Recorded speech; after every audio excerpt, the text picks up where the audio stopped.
tell all your friends about me. What are you? I'm Batman.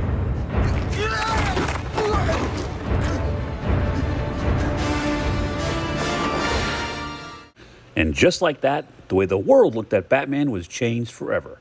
Thank you, Tim Burton. Thank you, Michael Keaton. And thank you to Hot Toys for reproducing this figure and making improvements so collectors who missed out the first time, like me, get a second chance.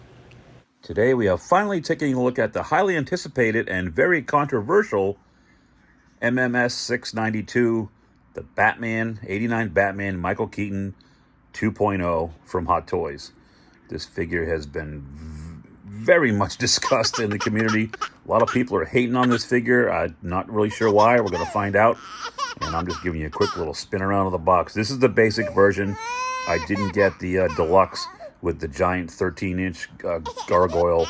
I have no place to keep it. And that really, as we know, space is a commodity for us collectors. So let's get this thing out of the box and take a closer look and discuss what all the fuss is about.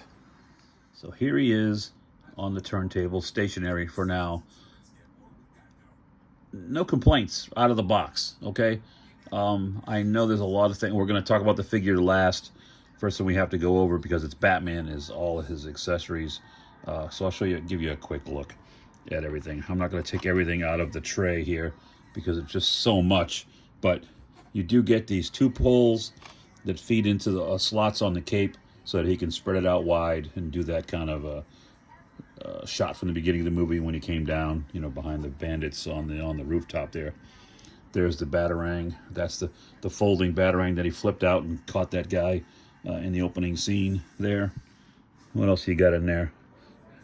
You got the little radio device when he stood in front of the Batmobile. Stop. Or then he said shields. That's the thing there. These are 3 of the smoke capsules that he threw on the ground in the first movie when he was in Acme Chemicals and trying to escape the police. I don't know why he has shurikens. I don't remember Batman ever throwing any shurikens, but there they are. There's his grapple gun right there. This is the just the little device that he put on his wrist that he stuck the one guy right in the nuts. The little ninja guy in the first movie that was flipping towards him. You've got the little purse system there to do the change the face plates and the separate moving eyeballs. Almost lost one of the darts. Just 1 second. You do still get Vicky Vale's shoe, which is a prop for the deluxe version, you know, the church sequence, but it's still nice that they included it nonetheless. It's a size 5. Multiple hands, which I want to discuss. Open hands, relaxed hands. Right out of the box, when I was starting to mess with it, I like to take the wrist. A lot of times the wrists are pointed outward when they come from the factory. I like to bend them in slightly. I think it's a little more heroic. And when I did that with the right wrist, the damn thing snapped right off clean in my hand. You can see the other half of the peg in there. I was able to use tweezers and get the other half out of his arm, but this part I haven't yet been able to free. So I had to take one of the open hands and place it in there. You'll see it up close in a moment. The other couple things we want to look at are his little, I don't know what you call this. What do they call that thing when he did the, where does he get those wonderful toys in the church? It is spring-loaded, so that the things do come back out, and it just clamps right onto his arm. I don't think I'll ever display this. It's fragile, but looks cool. Looks cool. And then he's got the faceplate that comes on the figure, which is kind of the static face. And you get 2 more. This is the point of controversy for a lot of people, and I'll maybe switch one of these out later. Let me get focus. This one's the duck lip face, and I just don't like that look for Michael Keaton. The other one, I think this is the better of the two, and maybe the best overall, and that's the damaged. You can see a little blood and scarring on there. He's got a slight smile on his face. Let me put all this stuff away, and then we'll pull him in closer, take a closer look at Batman. So here he is on the turntable, pretty much right out of the box, except for the other hand that I put on when I broke the one off the left. I said right, I think it was the left. But right away, I mean, heavily wired cape. The silhouette is great. I haven't really futzed with it that much, so I can get a couple of these wrinkles out of it. But I do like the way it does drape with the wires, and you've got the cowl sits flush on the shoulders and in the back, which I think is a big plus. Let me shut the turntable off. Easier said than done. There we go. We pull him forward. Hang on. Bring this up just a little bit. Actually, I'll just take him off the stand. It'll be easier. You do get the standard, this Hot Toys base, which they did kind of cheapen out a little bit. It does have this is a dummy bottom. You can see the highlight where on the Batman Returns, this popped out, batteries went in there, and these little lights, which are a little bit movable, you could have them focused forward, backwards towards the figure, and have it lit up, but it doesn't do that. So they just kind of took the cheap way out, which, come on, Hot Toys. We're paying good money for these premium products. Let's, give us our money's worth, please. But that's the base and the crotch grabber. Let me get that out of the way and take a look at the star of the show. So here it is. Now, the community's up in arms over a couple things. First one being the likeness to Michael Keaton. Let me just adjust my camera. Here we go. I mean, you tell me in the comments. Do you see it? I do. They're saying that the earlier DX, I forget what number it was, 5, that the likeness was a little bit different, a little bit better. And it's subjective. I can see what they're saying, but I don't think this is bad. Definitely see Michael Keaton in that face. Don't you? The other thing is they made improvements, so the cowl is sculpted differently. Some people are upset that it's not quite as thick around the outside. I think this is, I don't know, for my money, again, I think it works great. It does sit flush with all the scallops on the back and on the shoulders, right? Tell me in the profile. I mean, especially at a 3/4, if you take the eyes and move them, and I wish I could see if I could get it focused. They got his eyes right. It's like that hazel color with the black makeup around it. So, I think it looks great. The bat emblem. The other point of contention with everybody is the suit. So I will fold the cape back a little bit. And it's this, in the harsh lighting, so you can see direct lighting, you can see the texturing that's on there. It's not smooth. People are arguing, it's too smooth. It's smooth in the movie. This is not screen accurate. And I'll tell you, in hand, it doesn't jump out at you like, oh my God, what's wrong with the suit? It does go all the way down. You can kind of see it there. Again, with the direct lighting hitting it. But let's face it, Batman's a creature of the night. He's not going to be out during broad daylight.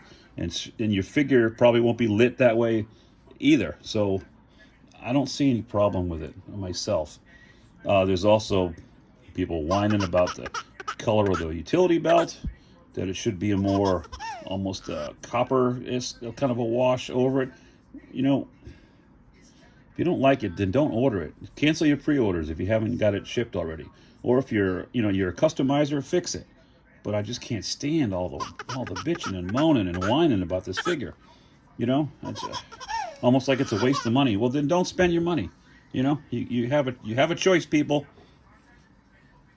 Moving the cape up, you can see right on the arms.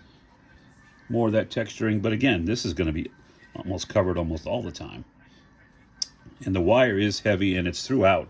I think there's 5 altogether on this thing. Here's the hand that I had to replace that I broke the I broke the wrist peg off, the original.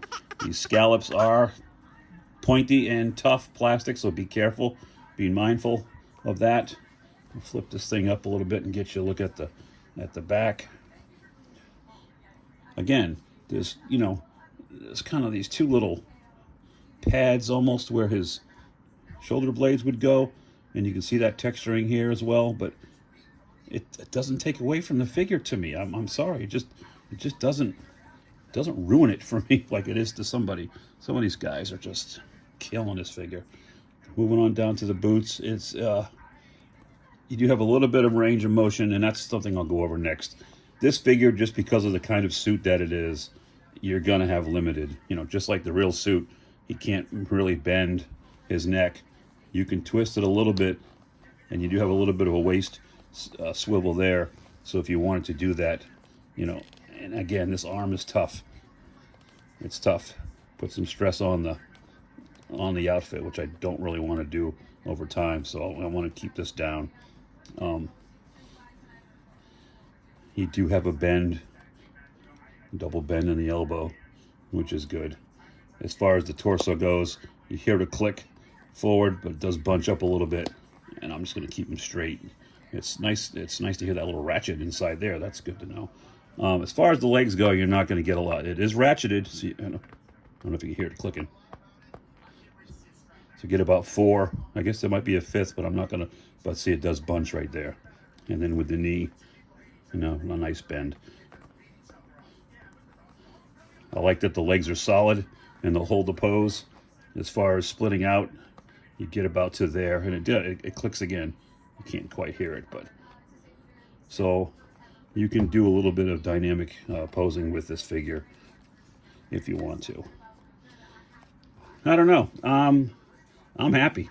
I always say that. I know I'm a cheap date as far as this stuff goes. If it's a property that I like, I'm easy to please. It's really got to suck for me to hate it. I'm not sure if I'm going to drape the cape over the shoulders or do it like I just had it and kind of wrap it around him, sort of. I sort of like this look myself, but I'll futz with it a little bit more after the video. Let me see if I can get him to stand up on his own without the stand. Yeah, we can. Maybe. Come on, don't make a liar out of me, Bruce. He's gonna go. I've got him leaning back a little bit. There we go. So there you have it. Hot Toys, 1/6 scale, Batman 2.0, Michael Keaton. If you like it, I'm happy for you. I like it too. If you don't, you know what? You don't have to tell the whole world. Don't shout it from the rooftops. Return it or customize it yourself if you want to, if you're, you know, able to do that. But let's just stop being so damn critical of everything. I get it. You know, they're pricey figures, and we want them perfect. We want everything to be perfect. I didn't want to snap the wrist peg off of this figure 2 minutes after I opened it up, but it happens. Shit happens. So I'm happy overall, guys. I hope you're happy with this quick little overview of the figure. Let me know in the comments below what you think. Is this something you might want to add to your collection? Do you already own it? I know a couple of you, John, Super Awesome Geek Show, has it. He has a video up as well. Check his out and get a different perspective on the figure, you know? That's what I've done. I probably watched 50 videos of people reviewing this, and that's why I'm so overwhelmed with all the negativity, because I don't really see it. I don't think the figure's all that bad when all is said and done. So there you have it. That's my story, and I'm sticking to it. This is Gary with Batman from Gary's Grails, reminding you once again, your grails are out there. Go find them. I'll see you next time. So after much consideration, I have decided to rate the MMS 692 Michael Keaton Batman 2.0 4 out of 5 grails. Your review might vary, and that's okay. Everybody's entitled to their opinion. That one's mine.